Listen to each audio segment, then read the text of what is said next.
कोल्हापूर सांगली जिल्ह्याला मोठा मुसळधार पावसाचा फटका बसतोय। आपण शिरोळ तालुक्यातील नरसिंहवाडी कुरुंदवाड 43 खेड्यांना हा महापुराचा फटका बसतो। आपल्यावर राजू शेट्टी आहेत, ते सुद्धा दरवर्षी पुराचा सामना करत असतात।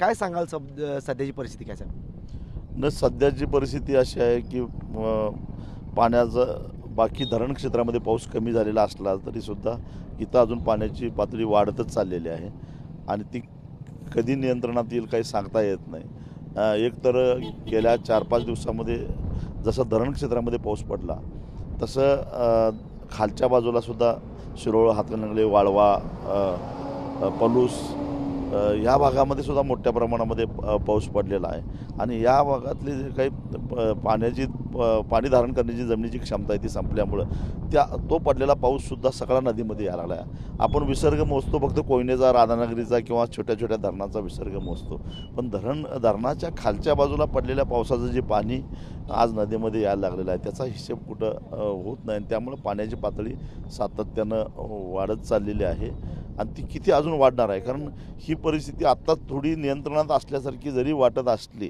नुकसान तर झालेलंच आहे, पिकांचं मोठ्या प्रमाणामध्ये झालेलं आहे, अनेकांच्या घरामध्ये पाणी शिरलेलं आहे, तरी जरी प्रशासन म्हणत असेल परिस्थिती नियंत्रणात आहे, पण एक जरी पाऊस मोठा धरण क्षेत्रामध्ये पडला 8-10 तास तर ही परिस्थिती कधीही हाताबाहेर जाऊ शकते, कारण पाण्याची पातळी आता एकदम वरती येऊन पोचलेली आहे।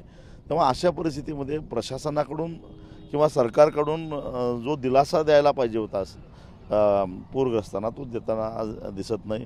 स्थलांतरासाठी काही व्यवस्था नाही आहे, फक्त नोटिसा दिल्या जातात, त्यांना धमकी दिली जाते बाहेर निघा, म्हणजे तुम्ही इथून घर सोडा म्हणजे आमची जबाबदारी संपली असं एकूण प्रशासनाचा खाक्या दिसतो। अरे पण घर सोडा, कुठं जा, कसं जा, तिथं काय करा, जनावरांच्या चाऱ्याचं काय, ती जनावरं वाहतूक कशी करायची, त्याच्यासाठी वाहनं उपलब्ध होत नाहीत। या सगळ्या अडचणी आज सामान्य माणसाच्या आहेत। काय सांगाल शिरोळमध्ये पुराचा फटका, कोल्हापूर आणि सांगलीचं पाणी ओसरल्यानंतर इकडं पाणी वाढायला चालू होतं, अलमट्टी धरणाचा विसर्ग होता मध्ये, पण शिरोळ तालुक्याला शेवट फटका मोठ्या प्रमाणात बसतो। याचं कारण जवळपास बेळगावपासून ते याच्यापर्यंतचा महाबळेश्वरपर्यंतचा सगळा सह्याद्रीचा डोंगरमाथा आहे, त्याच्यावर पडलेलं पाणी सगळेच्या सगळे निथळत शिरोळ तालुक्यामध्ये येतं आणि त्यामुळं इथं पाणी जास्त असल्यामुळं त्रास आम्हाला सातत्यानं होत असतो। प्रशासन म्हणते आम्ही सज्ज आहे, पण शिरोळ तालुक्यामध्ये NDRFची टीम आली आहे का किंवा रेस्क्यू फोर्स तयार ठेवलं काय असं वाटतंय कुठं? सज्ज आहे म्हणजे नेमकं काय आहे, नोटिसा दिला म्हणजे जबाबदारी संपली का? मी मगाशी सांगितलं त्या पद्धतीनं नागरिकांना स्थलांतरित होण्यासाठी वाहनाची व्यवस्था केली का? जे स्थलांतरित झालेले आहे त्यांची राहण्याची व्यवस्था केली काय? त्यांच्या जनावरांच्या चाऱ्याची व्यवस्था केली काय? जनावरांच्यासाठी वेगळी काय व्यवस्था केली काय? दाखवावं कुठं केलं असेल तर। पुण्यात जो परवा महापूर परिस्थिती निर्माण झाली, हजारो नागरिक बाहेर आले, पाणी चढलं, परत संध्याकाळी चढलं, त्यामुळे नागरिकांचं नुकसान झालं। कुठंतरी शासनाचं आणि पाटबंधारे खात्याचं थोडं मिस करणे वाटते तुम्हाला?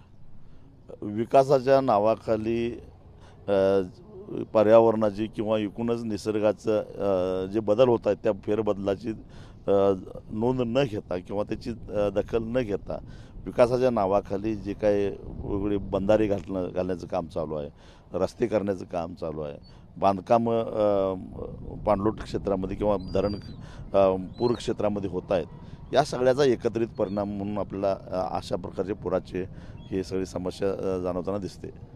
तुम्ही गेल्या काही वर्षापासून ह्या शिरोळ तालुक्याचं प्रतिनिधित्व केलं आहे, तालुक्याचं प्रतिनिधित्व केलं आहे, अलमट्टी धरणातून पाणी विसर्ग खरोखर होतोय, तुमची तिथल्या अधिकाऱ्यांशी किंवा बातचीत झाली?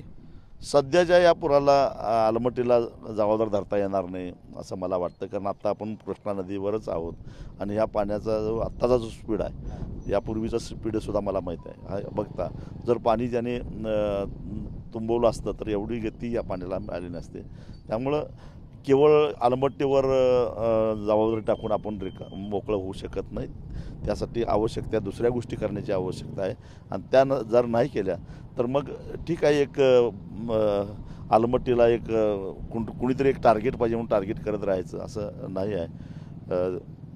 मुळामध्ये जागतिक बँकेचं ज्यावेळी शिष्टमंडळ आलं त्यावेळी आम्ही त्यांना सुचवलं होतं की हे जे रस्ते बांधलेले आहेत ते रस्त्यावर नद्या ओलांडत असताना फक्त नद्यावर पूल बांधला, पण अलीकडं आणि पलीकडं जवळजवळ 500-600 1000 मीटर एवढं भराव टाकला. आणि ते भराव टाकल्यानंतर जेव्हा पुराचं पाणी पात्राबाहेर पडतं त्या पात्राच्या प्रवाहात अडथळा येतो आणि पाणी तुंबत जातं. याचं सगळ्यात चांगलं उदाहरण म्हणजे जर आपण रेकॉर्ड काढून बघितलं तर स्वातंत्र्याच्या पूर्वीसुद्धा आता पडतो ह्याच्यापेक्षा जास्त पाऊस पडलेल्या अनेक नोंदी आहेत, पण कधीही जिल्हाधिकारी कार्यालयामध्ये पाणी आल्याचं नोंद नाही आहे. मग आता मात्र जिल्हाधिकारी कार्यालयामध्ये पाणी येतं. याचं कारण काय? तर पुणे बेंगलोर राष्ट्रीय महामार्ग जो आहे त्या महामार्गाचा पंचगंगा नदीच्या दक्षिणेला आणि उत्तरेला जो भराव टाकलेला आहे त्या भरावामुळं कोल्हापूर शहरामध्ये पाणी शिरतं. म्हणजे ह्या महापुराला मानवनिर्मित हा महापूर आहे असं म्हटलं तरी काय अवघड ठरणार नाही. परवा पालकमंत्री आले, दौरा केले, पाहिले, गेले लगेच, पण कुठंतरी शिरोळ तालुक्यावर अन्याय करत असं वाटतंय.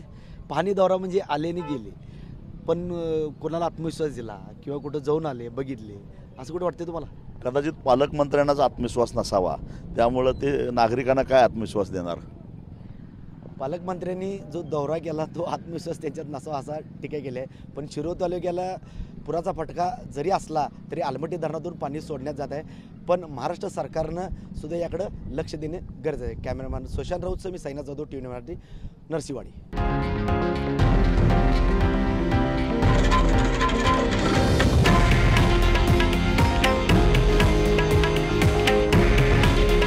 हे आहे देशातील नंबर 1 न्यूज नेटवर्क आणि आपण पाहत आहात TV9 मराठी. काळजी तुमची, हित महाराष्ट्राचं.